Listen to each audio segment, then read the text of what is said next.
Did you know some teas can be dangerous? That they can harm your health? Especially if you have kidney issues, liver problems, or are on birth control. Did you know a tea can interfere with or even negate birth control? Some teas can harm and raise blood pressure. So if you take BP meds or have high BP, be careful with this tea I'll mention. There's a belief that natural means harmless. Have you heard that before? You probably have. Many viewers likely think this way, I'm sure, as I've told many people, and I've touched on this in other videos. Many commented no, tea is natural, so it can't be harmful. When in fact many natural substances are toxic. Even snake venom, for instance, is natural, but it can be harmful, just like many plants and substances, especially those I mentioned. I've divided this video into 6 groups of teas that can be harmful, and I'll discuss teas that can damage the liver, teas that can raise blood pressure, teas that can affect pregnancy, teas that can harm the kidneys, teas that can interact with other medications, and I'll also talk about weight loss teas. Let's start with group 1, a tea that can raise blood pressure, which is Alka-Sus tea. Alka-Sus tea can cause your body to retain more sodium, and with sodium comes water. So if you have high blood pressure, Alka-Sus tea can raise it further. Be very careful with this. If you're already on medication, it often acts to eliminate sodium, and some even retain potassium. Alka-Sus tea can do the opposite, eliminate potassium and retain sodium. Be careful if you're treating high blood pressure but it's not working, yet you drink Alka-Sus tea. You need to be cautious with this tea too. Now, many people might say, but I've had Alka-Sus tea and didn't get high blood pressure. Well, these teas I'm mentioning don't always cause problems 100% of the time. It's not like one sip of Alka-Sus tea will instantly spike your blood pressure. That's not the point. These are substances that may increase your risk of negative outcomes, so you need to be careful with them. For group number 2, I'll list teas that can harm the kidneys, especially for those with existing issues like kidney failure or weak kidneys. The kidneys can't filter blood and remove toxins as effectively, so it's crucial that you avoid these teas. Number 1 I want to emphasize is starfruit tea. Starfruit can contain toxins that build up in your body, causing serious harm. The same applies to the starfruit itself. Despite claims of being natural and harmless, even birds avoid starfruit because it can damage your body. If you have kidney problems, avoid starfruit and its tea. Those with weak kidneys should also be cautious with hibiscus and black tea. Black tea is very popular. Many people use black tea, but be careful if you have weak kidneys. Black tea's caffeine can raise blood pressure in sensitive individuals. Like licorice tea, black tea requires special attention for blood pressure. If you have high blood pressure, check it before and after drinking. Many doctors advise against measuring pressure after caffeine intake, but it's important to do so to understand your body's reaction.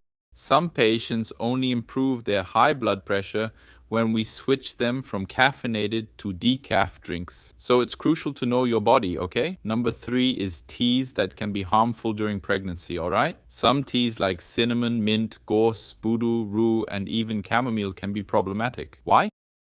Many substances in these teas can cross the placenta and reach the baby. If pregnant, consult your obstetrician before taking any tea, even natural ones. Generally, very few teas are safe during pregnancy. In my case, lemon tea or some fruit teas, for example. But ask your doctor, as they'll likely say no and explain why. Number 4.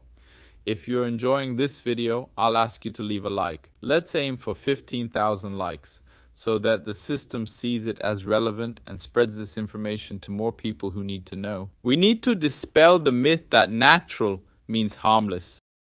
Usually those saying this are trying to sell you supplements or substances claiming they're natural. This is very common online, so be careful. You know I don't sell supplements or meds, natural or chemical. I don't do ads here. Got it? And number 4 is St. John's wort tea. This tea is widely used in some regions, but you need to be careful with 3 specific situations. First, this tea can affect your blood clotting. If you're on blood thinners like warfarin, taking St. John's wort can interfere with the medication. For epilepsy meds like carbamazepine, St. John's wort can also alter its effects, so if you have seizures, be cautious with this type of tea. Another concern is for those on birth control pills who also take St. John's wort. You might think you're protected, but St. John's wort can reduce the pill's effectiveness. Interestingly, like star fruit, grapefruit can also affect birth control pills. Have you heard of this fruit? It's common in some regions, so be careful as it can affect birth control effectiveness. Also, St. John's wort can interfere with depression meds like fluoxetine, sertraline, and citalopram. If you're on any meds I mentioned, talk to your doctor before trying any teas. Some say doctors don't know about teas. That's partly true, but many pros understand these substances and their interactions. Don't generalize. Just because some docs don't get it doesn't mean all don't, okay? So don't take everything at face value. Number 5, teas that can harm the liver. This is also a very interesting topic for debate. Many substances, especially in capsule form, can be harmful. I'll highlight green tea capsules here, okay? Drinking green tea is fine, but be careful with capsules. Now, what other teas can harm the liver? Comfrey, senna, kava kava, horsetail, and holythorn. Many people praise holythorn's benefits for the stomach. That's true, there's evidence it helps with some stomach issues. But here I'm focusing on its effects on the liver.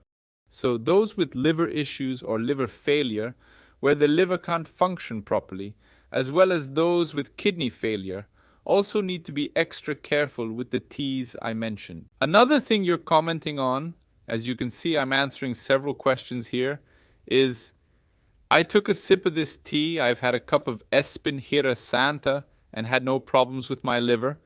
But in reality, it's not 100% of cases. It's not that simple. If you already have liver issues, you're increasing your risk.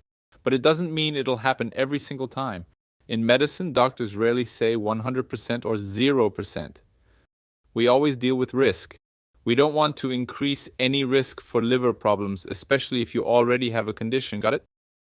And number 6 are weight loss teas. Those teas that claim to help you lose weight. Actually, it's the people selling these teas who promise weight loss. No thermogenic tea will boost your metabolism, okay? Usually, substances or drugs that claim to do this come with side effects. So you need to be careful too. Don't drink any slimming or detox teas. Detox for the liver, detox for your body. Our kidneys and liver already have the function of detoxifying. You don't need a substance that claims to cleanse your liver or body. You have to be very careful with this. If you're unsure, comment below and I'll respond. Now, I want to know which part of the world you're from. What's the most common tea in your region? Did I mention any of those? Tell me what tea you drink and if you want another video on this topic. I made a video about metformin. Did you know metformin is the most used diabetes drug worldwide? But there are precautions, and I discuss metformin's secrets in that video. Click here to watch my video about metformin. Take care. See you next time.